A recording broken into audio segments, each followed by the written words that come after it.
Over to Morocco now, where it is the final crucial day of the UN Climate Change Summit, better known, as you probably heard over the last 2 weeks, as COP22. Around 200 nations present at this year's conference have reaffirmed their commitment to implementing the Paris Agreement. Wealthy countries have also pledged, on paper at least, to mobilize $100 billion in funding from both public and private sectors every year, and that's supposed to be attained by 2020. That money is supposed to be helping developing countries implement the Paris Agreement. That accord aims to limit the rise in average global temperatures to less than 2 degrees Celsius. It also reinforces efforts to cut greenhouse gas emissions, which of course are responsible in part for raising temperatures, which in turn have caused heat waves and higher sea levels, and of course a lot more disastrous weather around the world. Now, although a proclamation is a statement of intent, it's not legally binding. It has been welcomed nonetheless by delegates. De la proclamation d'action de Marrakech. It is the proclamation for climate and for sustainable development. The proclamation has been supported by all participants of the conference. This momentum is irreversible. It is being driven not only by governments, but by science, business and global action of all types at all levels. Our task now is to rapidly build on that momentum together, moving forward purposefully to reduce greenhouse gas emissions and to foster adaptation efforts. We call for the highest political commitment to combat climate change as a matter of urgent priority. Right, then, momentum being irreversible. Let's see exactly what's happening on the ground. Maria Galang joins us now live from Marrakesh, where COP22 is taking place, with the latest data on the summit. Maria.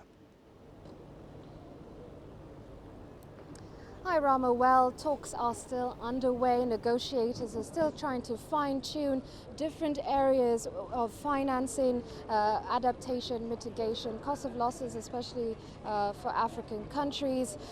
There's still a lot of unanswered questions at this point. And for a little bit of insight, I'm now joined by Dr. James Murombezi. He's a climate specialist, at the United Nations Economic Commission for Africa. Dr. Murombezi, thank you so much for joining us on Global Business Africa. What do you think are the key expectations for African countries from these negotiations? Well, thank you very much. The key expectations for Africa are that the means of implementation of the provisions of the Paris Agreement are going to be finalized. This includes key agreements around adaptation finance for the implementation of the nationally determined contributions, as well as finance for technology transfer. The biggest concern that Africa has is that adaptation issues should be addressed. As you know, Africa contributes very little emissions to global warming, but this year already the World Meteorological Organization has announced that global temperatures have increased on average by about 1.2 degrees. This time last year, when we were in Paris, that increase was only 1 degree. So the 0.2 additional increase is largely due to the effects of the El Nino phenomenon, which is causing droughts, particularly in Southern Africa. And the implication of these droughts is, for instance, the water levels in major river systems are dropping. The potential to generate hydroelectric power is decreasing. Urban water supplies are being disrupted. Agricultural systems are being disrupted. And these countries actually need a lot of support to respond to the challenges created by those changes. The Adaptation Fund, which was launched here in Marrakesh back in 2001, is still not fully capitalized. And we expect that this particular COP is going to resolve the question of what happens to financing for adaptation. But also the agreement in Paris was that countries would implement mitigation measures in terms of their own national capabilities, but also with the provision of finance from other sources provided by the agreement itself. We hope that there will be clarification of how those resources are going to be made available. Okay, let's talk about this Paris Agreement. A lot at stake for Africa. Do you really think that African countries can meet the demands of this agreement right now?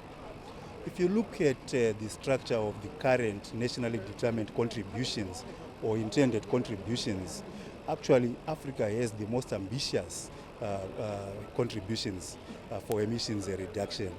However, for Africa to achieve this, we require a significant amount of support, financial support, technology transfer, as well as capacities to ensure that African economies do not increase their emissions.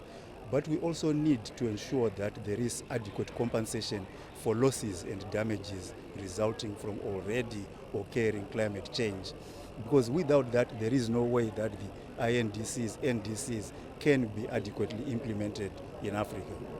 Well, thank you very much, Dr. Murambetsi, for your insights. A lot at stake for Africa there, and it's going to take everybody's efforts to ensure that this Paris Agreement is going to become a reality. And Rama will be updating you on the outcome of the negotiations as they finish. Indeed. We'll leave it there for the time being. Thank you for the update. That's Maria Galang, live, of course, in Marrakesh. Negotiations, of course, on the final summit communique still very much in progress. Let's see exactly what comes out of those talks.